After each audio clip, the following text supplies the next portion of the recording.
బనకచర్ల మీద power point presentation పెట్టి తెలంగాణకు గత పాలకులు అన్యాయం చేసిండ్రు. తెలంగాణకు మరణ శాసనం రాసిందని మాట్లాడింది కదా సీఎం రేవంత్ రెడ్డి. తన మాటలు తెలంగాణ ప్రజలు మొత్తం నమ్ముకున్న తప్పుడు ప్రచారం అయితే జరుగుతుంది. బనకచర్ల కుట్రలు ఎవరు చేసిండ్రు అనేది తెలవనోళ్ళు రేవంత్ రెడ్డి చెప్పిందే కరెక్ట్ అనుకుంటారు. మరి అసలు నిజమేందో చెప్పకుంటే అబద్ధమే అంతటా తిరుగుతుంది కదా. అగో అందుకే అసలు నిజమేంది, ఎవల కుట్రలు బనకచర్ల వెనకల ఉన్నాయి అనేది మొత్తం హరీష్ రావు చెప్తున్నాడు. ఈనుర్రి జూలై 6, 2024 రేవంత్ చంద్రబాబు కలిసిండ్రు. సెప్టెంబర్ 13, 2024 ఉత్తమ్ కుమార్ రెడ్డి గారు సతీ సమేతంగా బెజవాడకు పోయి బజ్జీలు తినొచ్చిండు. అక్కడ సైలెంట్ అయిపోయింది. ఇక బెజవాడ బజ్జీలు తిని బెజవాడకు పోయి చంద్రబాబు నాయుడు సతీ సమేతంగా కలిసి గోదావరి బనకచెర్లకు ఉత్తమ్ కుమార్ రెడ్డి కూడా పచ్చ జెండా ఊపిండు. ఆనాడు రేవంత్ రెడ్డి ప్రజాభవన్ వేదికగా, బెజవాడ వేదికగా ఉత్తమ్ కుమార్ రెడ్డి ఈ ఇద్దరు కలిసి ఈ గోదావరి బనకచెర్లకు జెండా ఊపిండ్రు. ముందుగాల సీఎం కలుసుకున్నారు, తర్వాత నీటిపారుదల శాఖ మంత్రి ఉత్తమ్ కలిసిండు. ఆ తర్వాతనే బనకచెర్ల గోదావరి నీళ్లు తరలించడానికి బాటలు పడ్డాయట. ఇప్పటికీ దాని ఊసెత్తని చంద్రబాబు నాయుడు కేంద్రానికి లేఖ రాసులు మొదలుపెట్టిందట. నవంబర్ 15, 2024 నాడు ఆంధ్రప్రదేశ్ ముఖ్యమంత్రి చంద్రబాబు నాయుడు గారు ఇది నిర్మలా సీతారామన్ గారికి లెటర్ రాసింది. మీరు కలవంగానే లైన్ చూడండి. ఫస్ట్ రేవంత్ కలిసిండు, సెకండ్ ఈయన పోయి రేవంత్ రెడ్డి గారు దూలంగానే ఉత్తమ్ కుమార్ రెడ్డి సతీ సమేతంగా వేయించిండు బెజవాడకు. ఈయన సెప్టెంబర్ లో పోగానే నవంబర్ నెలలో మన చంద్రబాబు నాయుడు గారు నిర్మలా సీతారామన్ కు గోదావరి బనకచెర్ల ప్రాజెక్టుకు డబ్బులు ఇవ్వండి అని చెప్పి రాశాడు. దీని తర్వాత మళ్ళీ డిసెంబర్ నెలలో 80,000 కోట్లు ఇయ్యండి మాకు అని చంద్రబాబు నాయుడు గారు డిసెంబర్ లో నిర్మలా సీతారామన్ గారికి ఉత్తరం రాశారు. దీన్ని బట్టి తెలుస్తలేదా ఎవరు తెలంగాణకు మరణ శాసనం రాసిండ్రో అని అంటున్నాడు హరీష్ రావు.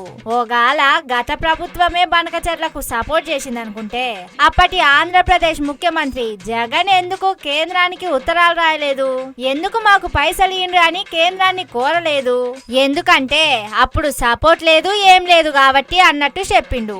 ఈ సీఎం రేవంత్ రెడ్డి ఇచ్చిన పవర్ పాయింట్ మీద కూడా మాట్లాడిండు. సో నిన్నటి పవర్ పాయింట్ ప్రెజెంటేషన్ అది హైదరాబాద్ లో ఇచ్చినట్లేదు, అమరావతిలో ఇచ్చినట్టుంది. ఆ పీపీటీ చూసిన వాళ్ళకి ఏమనిపిస్తుంది అంటే ఇది తెలంగాణ ప్రభుత్వం తయారు చేసిందా లేక చంద్రబాబు నాయుడు గారు తయారు చేసి అమరావతికి వెళ్ళి ఈయనకు పంపిండా అనేటువంటి అనుమానం మాత్రం ఎవరికైనా కలుగుతుంది. ఏంది సారు ఒక్కసారే అంత మాట అంటిరి అంటే ఇంకా రేవంత్ రెడ్డి చంద్రబాబు చెప్పినట్టే వింటున్నాడా? తాను ఏది చేయమంటే అది చేసినట్టే చెప్తున్నారు. అది ఎట్లనో కొద్దిగా మంచిగా చెప్పుండ్రి. చంద్రబాబు గారు బనకచెర్ల మీద కేంద్రానికి రాసిన లేఖలు గాని ఆయన మాట్లాడిన మాటలు గాని నీ పవర్ పాయింట్ ప్రెజెంటేషన్ లో ఎక్కడ నువ్వు చూపలేదు, దానికి స్థానం దొరకలేదు. ఇప్పుడు కాళేశ్వరం ప్రాజెక్టును అడ్డుకున్నాడు చంద్రబాబు నాయుడు, పాలమూరు ఎత్తిపోతల పథకాన్ని, దిండి ఎత్తిపోతల పథకాన్ని, తుమ్మిళ్ల లిఫ్టును, భక్తరామదాస్ లిఫ్టును, ఎన్నో తెలంగాణ ప్రాజెక్టులను నేను అడ్డుకున్నాడు. దానికి ఎందుకు నీ పీపీటీలో చూపించలేదు? ఆంధ్రప్రదేశ్ ప్రభుత్వము మన తెలంగాణ ప్రయోజనాల్ని ఎలా దెబ్బగొట్టిందో ఒక్క ముక్కనన్న చూపించినావా నేను? ఓహో అందుకా మీరు అట్లా అన్నది. మీరు చెప్తుంటే ఒగలను ఇంకొగలు కాపాడుతున్నట్టే ఉన్నది హరీష్ రావు సారు. ఆ పవర్ పాయింట్ ప్రెజెంటేషన్ హైదరాబాద్ లో కాదు, నిజంగా అమరావతిలో తయారు చేసినట్టే కొడుతున్నది. అట్లనే సీఎం రేవంత్ రెడ్డి బీఆర్ఎస్ పార్టీని సచ్చిన పాము అన్నాడు కదా, అగో దాని మీద కూడా సలాకి కాల్చి వాత పెట్టినట్టు మాట్లాడిండు. బనకచెర్ల గట్టే బాబేమో రేవంత్ రెడ్డికి బంగారమో లెక్క కనబడుతుంది. బనకచెర్లను ఆపాలని పోరాటం చేస్తున్న బీఆర్ఎస్ పార్టీ ఏమో ఈయనకు సచిన పాము లెక్క కనబడుతుంది. మరి సచిన పామే అయితే ఎందుకు కళలు కూడా బీఆర్ఎస్ పార్టీని కలవరిస్తున్నావు? అసలు నువ్వు ఉపన్యాసం ఇస్తే కేసీఆర్ పేరెత్తకుండా బీఆర్ఎస్ గురించి మాట్లాడకుండా ఏదైనా ఒక ఉపన్యాసం మాట్లాడతావా నువ్వు? అసలు సచిన పామును ప్రెస్ మీట్ పెట్టినప్పుడల్లా మైకు ముంగడికి వచ్చినప్పుడల్లా కలవరించాల్సిన పనే ఉన్నది.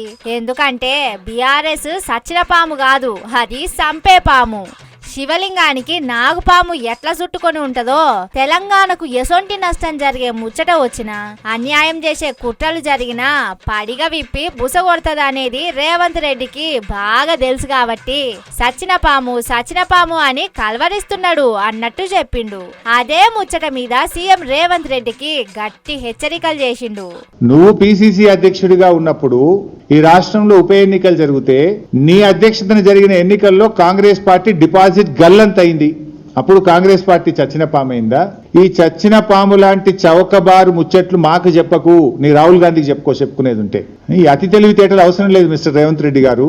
నువ్వు మొన్న ముఖ్యమంత్రి అయిన తర్వాత నీ సొంత జిల్లాలో కూడా బీఆర్ఎస్ పార్టీ ఎమ్మెల్సీ గెలిచింది, గెలవలేదా మొన్న? అహంకారంతో మాట్లాడితే ప్రజలు నిన్ను పాతాల లోకానికి దొక్కుతారు బిడ్డ, జాగ్రత్త అని హెచ్చరిస్తా ఉన్నా నేను.